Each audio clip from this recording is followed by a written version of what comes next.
Welcome back.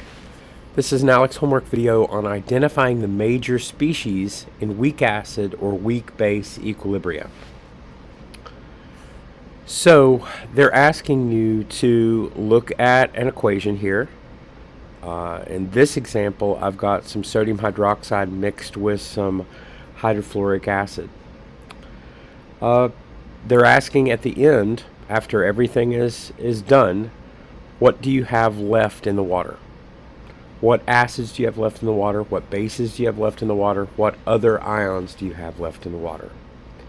So really, this is just a test to see if you know what happens when strong acids react or weak acids react, or strong bases or weak bases. And so this isn't actually very hard. There's just a couple of things to keep in mind. First of all, if you've got any kind of a soluble salt, it's going to completely dissolve in water. Okay, so if you put something like sodium hydroxide in water, it's going to dissolve, and it's going to dissolve into sodium ions and hydroxide ions. Now the hydroxide is going to act as a base, but the sodium is nothing. It's just the leftovers, the conjugate acid, if you want to think of it, of a strong base, and it's not going to have any effect at all. So if you remember the rules of what the conjugate acids of strong bases and weak bases are, and the conjugate bases of strong acids and weak acids are, it may help you a lot. Okay, so let's just look at some of these examples. First thing I wrote down is that the sodium hydroxide in example 1 is a soluble salt. So in the water, I've got some sodium ions and hydroxide ions. Okay. The second thing I wrote down is that the hydroxide is going to act as a strong base, and it's going to dissolve any of the acid that's in the solution, or neutralize it. So I look, and I do have some weak acid here. I've got some hydrofluoric acid. It's not one of the strong acids, so it's a weak acid. And I realize that it's going to simply be a 1-to-1 relationship.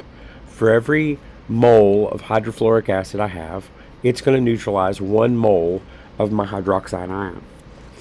Okay, so I look and see, do I have equal amounts of hydrofluoric acid and sodium hydroxide? And I do. So I've got 0.4 moles of the hydroxide ion.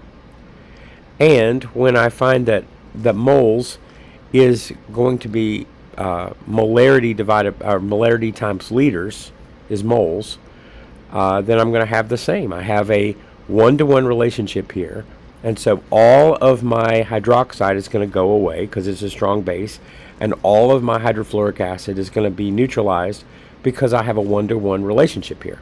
I have just as much moles of the weak acid as I need to neutralize all of my hydroxide. That means the only thing I'm going to have left is my fluoride ion. Okay, so my fluoride ion is going to be the conjugate base of a weak acid, which makes it a weak base. So the fluoride ion is going to be in my bases part. I don't have any acids left because it's all gone, and I have this sodium ion that I have in the other category. So I filled out my first one. My first one is no acids because it's all eaten up. My bases is the weak base of the conjugate base of my weak acid, which is a weak base. That's my fluoride ion. And my other, in this case, is the sodium. Okay, let's look at the second one. So I wrote down that potassium hydroxide is a soluble salt. So in the water, I'm going to have potassium ions and hydroxide ions. And then I realized that the hydroxide is still a strong base. It's going to react with the hydrofluoric acid exactly like the last one. But in this case, I don't have equal amounts.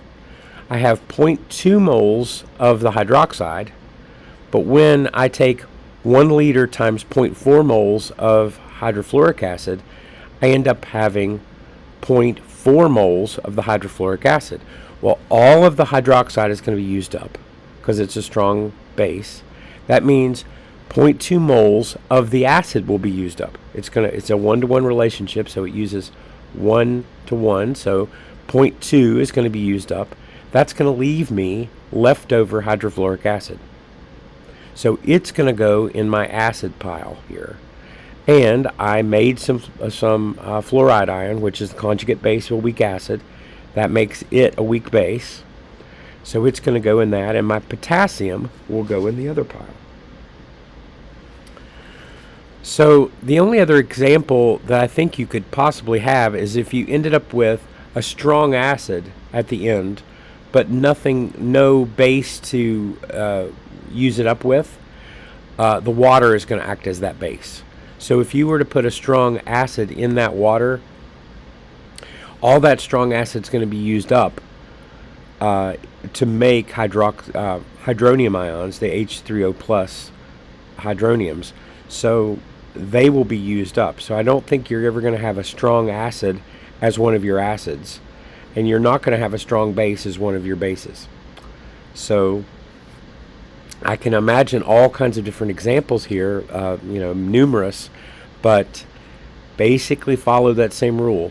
You're looking for salts first, they dissolve, all of your strong acid's going to neutralize, all of your strong base will neutralize, and then whatever's left over you're going to put in these piles, and all of your strong acid would neutralize. Even if you don't have a base to neutralize it with, it'll react with the acid.